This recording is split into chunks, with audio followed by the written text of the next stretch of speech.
Please let me get this right.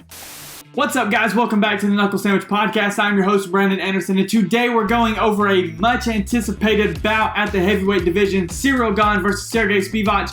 I think this is going to be a fantastic fight that has not been getting the love and respect that it deserves, so I can't wait to go over it and some of the main card fights with you for this weekend's Fight Night card in Paris, France. So if you're ready, put your headphones in, turn up the volume, grab a sandwich, and kick your feet up because here we go.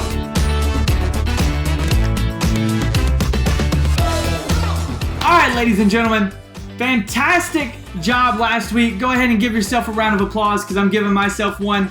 5 for 5 on the picks on the Holloway versus Zombie card. I mean, I told you that I'm right. I'm going to keep milking this as long as I can because it doesn't always happen.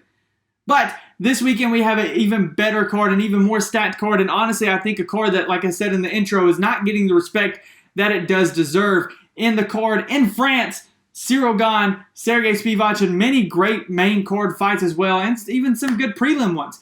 We're going to pick 5 of these main card fights. We're going to go over them. I'm going to give you my predictions and breakdowns. And yeah, we're going to see if we can repeat last week and go 5 for 5 again. So let's start out with William the Jaguar Gomes versus Yanis Gamora. Now this fight originally was not supposed to happen. Yanis was fighting on the prelims. He just got called up to be fighting William Gomes on the main card. Now William has the nickname Jaguar, and he lives it up to that nickname. He has super fast kicks and punches and moves with speed, out of harm's way, in and out constantly. He comes into this fight with a 12-2 record and then on a 10-fight win streak, 6 by finish. He's able to link together these crazy kicks with little room left for error, which could cause some problems for his opponent, Yanis Gamora. Now, Yanis is 12-1 on a 9-fight win streak, most of his wins coming by decision. He's also making his UFC debut this weekend. He is a kick-heavy fighter. He has great trip takedowns and also some beautiful transitions on the ground. Although he does seem to fight a little wild, which could be a weakness going into this fight against William. Now, my keys to victory for this fight for both men: William, you need to not scrap with Yanis. He's already a wild guy. You need to just kind of stay composed, stay calm, and get ready for the attack. Use your kicks to create the distance and go in and out with the footwork to make sure that you don't get caught by any of these wild things coming your way. For Yanis, UFC debut, baby. You need to start off strong. You need to get the crowd behind you. You are from France. This is in France. Let's get it. Apply the pressure to wear him down. Get him to the cage. Get tight against him. Make sure that he feels your weight and that you are giving your presence felt. Catch some kicks. Do your good trip takedowns like you have. Also, get to the ground if needed. You have 4 submission victories and 3 knockouts, so obviously you're kind of better at submissions, apparently. I'm just saying. But if you need to go to the ground, go to the ground. Do not scrap. Do not kickbox with William Gomes because he is an excellent kickboxer. My pick for this fight is the Jaguar, William Gomes. Second off, Volkan Oezdemir versus Bogdan Guskov. Now, if you watched last week's episode, if you have it, you can still click over and go to it now and listen to it. I said that when picking Anthony Smith's next opponent, I did say Volkan Oezdemir, but Oezdemir cannot take Bogdan Guskov lightly. This fight should be exciting. These two guys love to stand, they love to throw power, and they love to knock out other people. Volkan Oezdemir is one of the scariest dudes on the roster. He has 12 wins by knockout, 12 first-round finishes. 7 of those came in under a minute. I mean, this dude is lights out from the very beginning of the fight to the very end. He's going to rush you with flurries of punches. He's going to take a few on the way as well, just to show you that he can take a hit.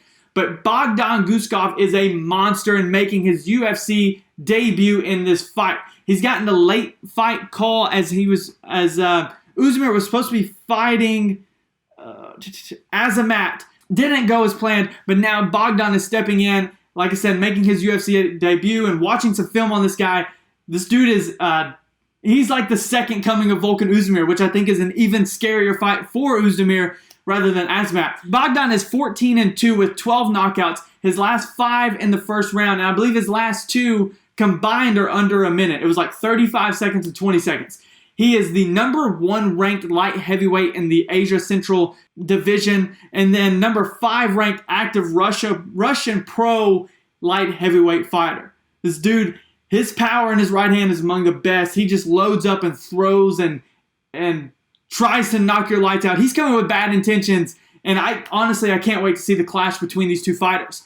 My keys to victory for Volkan Oezdemir, you need to time your punches. Because watching film on Bogdan, like I said, he likes to load up that right hand and just kind of throw out the left and come over or come through. Time your punches, time your slips, and try to get around that right hand as much as possible. You need to cut off the cage. Do not allow him to lunge forward with that right hand that he packed so much power in. And then number 3, let him tire himself out. He's a fast finisher, right? But he's making his UFC debut. The crowd could get in his head. I think you need to let him tire himself out. He's going to be looking for that big finish, that big knockout, the fast one to make his name known, you know what I mean? So let him tire himself out, time your punches, and cut off the cage. Don't allow him to come forward. Bogdan, like I said, you need to embrace the crowd, man. This is your UFC debut. You've never fought in a big enough stage like this. This is going to be wild, especially in France as well. Do not get too wild or too overzealous in your attack against Volkan Oezdemir. Oezdemir is a nightmare for somebody that wants to get into a fist fight with. You need to choose your shots. You need to fire down the pipe if you want any chance against Volkan Oezdemir to get the knockout. I've went back and forth on this fight between both of these guys because I don't really know who's going to win because Bogdan, his film looks fantastic, but he hasn't really fought, to my opinion, as big a names as Volkan has. So I'm picking Volkan Oezdemir to win this fight. The third fight we're going to cover, Benoit Saint-Denis. Okay, I'm getting good at these pronunciations, just throwing that out there. And Thiago Moises. Now, again, when watching this film and studying these fighters and all this kind of stuff, this fight should produce violence. And I always say should because you never really know if it will or not. Benoit Saint-Denis has 11 victories, all of which have come from stoppage, 2 by knockout and 9 by submission. He has some serious speed and power in his hands, sets up his wrestling game perfectly with those. His ground game is great, and that's where he's most successful with his 9 submission victories. Let's also not forget that his nickname is the God of War, and he did like a 5-year service in the French Special Forces. If we watch his tape against Dos Santos, he showed tremendous heart in that second round, and just honestly how hard it is to put him away. But I do believe that the man standing across from him on Saturday night is going to be doing just that, or trying to do just that. Thiago Moises has been around the block, man. He has 17 victories, 3 by knockout, 7 by submission. He's fought some of the best guys in the division in Benil Dariush, Islam Makhachev, Bobby Green, and Michael Johnson. He has tremendous kicking power, insanely smooth transitions on the ground. He pulls submissions out of a hat at times, like his helicopter armbar. Lawton, I don't know if you can throw that up there, a little picture or something. He had his feet up on his hips, kicks him off, spins him around, grabs the arm, pulls him down, gets the armbar. It was insane. I was kind of mesmerized, honestly, by watching it. So I am curious to see where this fight goes because I truly believe that this is an even fight in every way that it goes. So this should be, like I said, a fantastic, energetic, just all-out, violent fight. For our keys to victory for Benoit, you need to pressure him against the cage, okay? I do believe that if you put pressure on him, especially like watching the fight with Thiago and Islam, like when you fight a wrestler like Islam Makhachev, and I don't believe Benoit is on the same level as Islam, but the pressure against the cage, you tire the man out, right? You need to stay out of kicking range against Thiago Moises. His kicks are fantastic. They're so fast. They're so violent. They're so powerful. And then you need to look to get the choke standing, I do believe. Getting him against the cage, trying to get his back somehow, and pulling something out of the hat to get around the neck and get the choke. For Thiago, kicked from low to high. Start at the legs, make him think you're going to stay low, sneak a head kick up there. Watch for the flurries of punches from Benoit. He's hard, super hard to take out, super difficult to knock out, and I believe it's going to be hard to take him out of the fight. So you need to watch for those flurries whenever he's trying to come back at you to respond to your attack. The third thing for you is control the position on the ground. If you can get it there, again, Benoit is a fantastic submission specialist just like you are. I think you need to make sure that you have the upper hand, that you're one step ahead of him at all times on the ground. This fight is super close, and honestly, I'm taking my pick based on strength of schedule. I believe Thiago has a better strength of schedule whenever you look at his fights like Benil, Islam, Bobby, Michael versus Benoit. So I'm going to take Thiago Moises in this fight over Benoit Saint-Denis. In our co-main event, we have two female killers. Now, we just saw two last week in Erin Blanchfield and Taylor Santos. Now we're getting Manon Fiorot versus Thug Rose Namajunas. This should be an interesting fight for both ladies, to be honest. Rose is moving up a division. She is a very composed fighter. She starts off slow in most of her fights, but I don't believe that Manon is going to allow that to happen. She starts off hot in all of her fights. She throws these like devastating side kicks to the body. She has incredibly fast hands.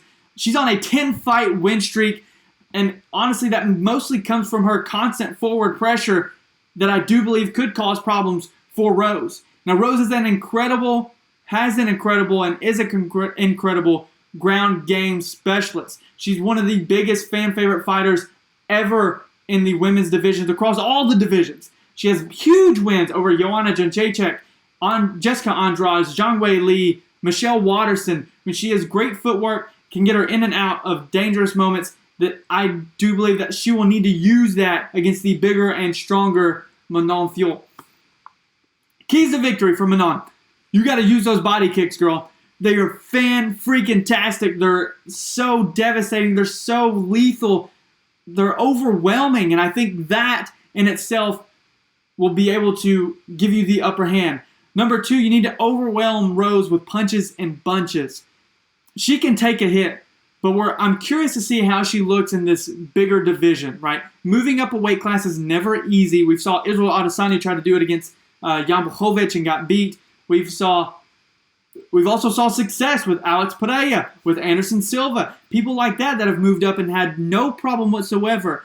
Rose is normally a smaller girl already, so I wonder how moving up a division is going to do for her. So if you can overwhelm her with those punches and those body kicks and keep it standing and not get caught in the clinch to go to the ground, I think Manon, you're going to have that upper hand in the stand-up game. And let's not forget, every fight starts on the feet. For Rose, in and out. Like I said, you have fantastic, tremendous, great footwork. You need to use that and be able to get out of that kicking range from Manon. Get to the clinch, try to slip a punch and get the takedown. And honestly, you need to get to the ground. You need to try to submit. I think that is your key to winning this fight, is getting to the ground. I just made the comment, every fight starts on the feet, and I think Manon Fiorot is going to capitalize on that from the very get-go. My pick for this fight is Manon Fiorot over... I sound so fluent in that. Can we... Ooh, that sounds French. Manon over Thug Rose. And now, it's time for our main event breakdown. The fight that I said is not getting the hype, the credits, the whatever, the attention that it deserves, gosh darn it. This is a huge fight in the heavyweight division, and I believe both of these guys are going to expose some weaknesses that the other fighter has. Gane versus Spivac is a truly, I do believe, a nightmare for both men. We have Ciryl Gane. He is so light on his feet. His stand-up is beautiful. His counter-punching is fantastic. But we saw his weakness with wrestling whenever it comes to Francis Ngannou and John Jones. He has like two different sides to him. It's kind of like Khalil Roundtree, right? Like, it depends on what Ciryl is going to show up for this fight.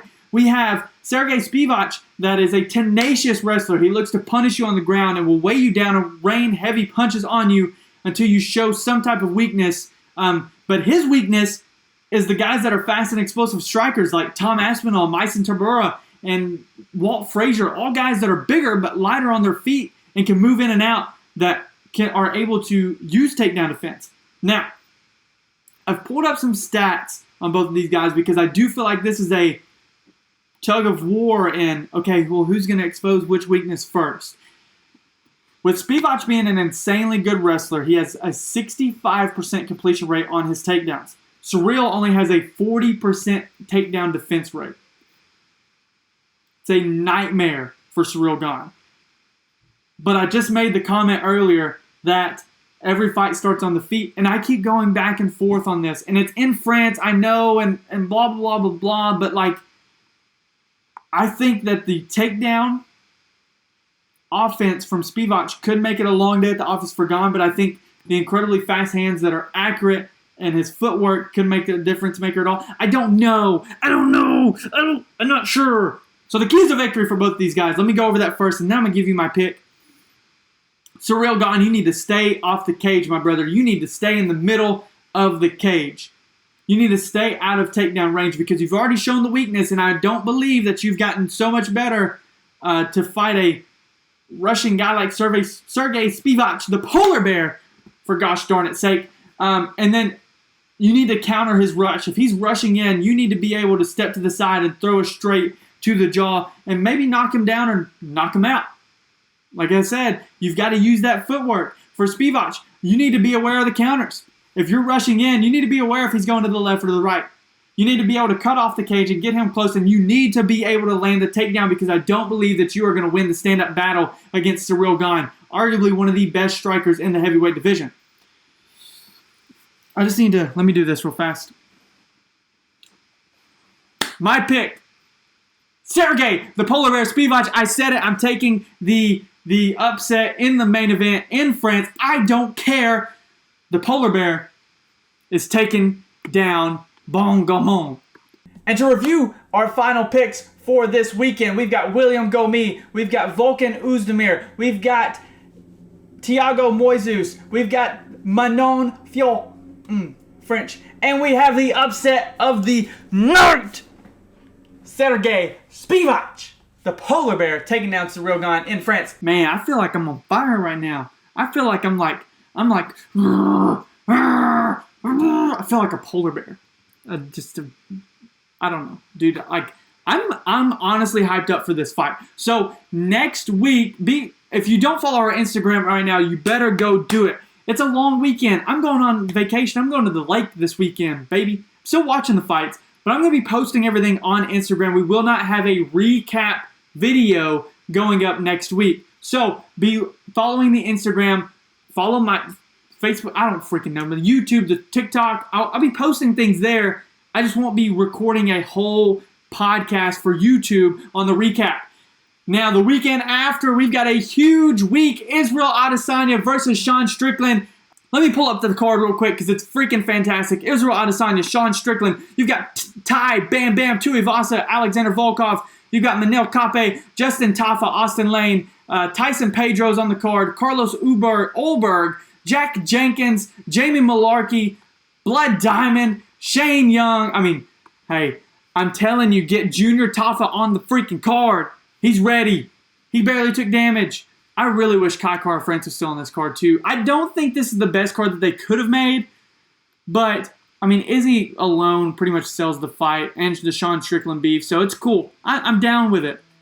But I'm excited for it. So this weekend, 2 p.m. Central Time is the time of the fights for the Paris card, Gane versus Spivac. Again, I love you all. I changed the lights in the background to match the hat today. We're going green, baby. Dollar signs, recycle, I don't know. Now I'm just trying to name green stuff. Anyways, I love you all. I hope you have a fantastic weekend. I hope you watch the fights. Follow our Instagram, TikTok, Twitter, YouTube, subscribe, like the video, all that good stuff. Comment down below. Who do you think will win, Ciryl Gane or Sergey Spivac? I'm curious to hear what you say and if you're going with the upset as well like me. I love you all. I hope you have a great weekend. Peace!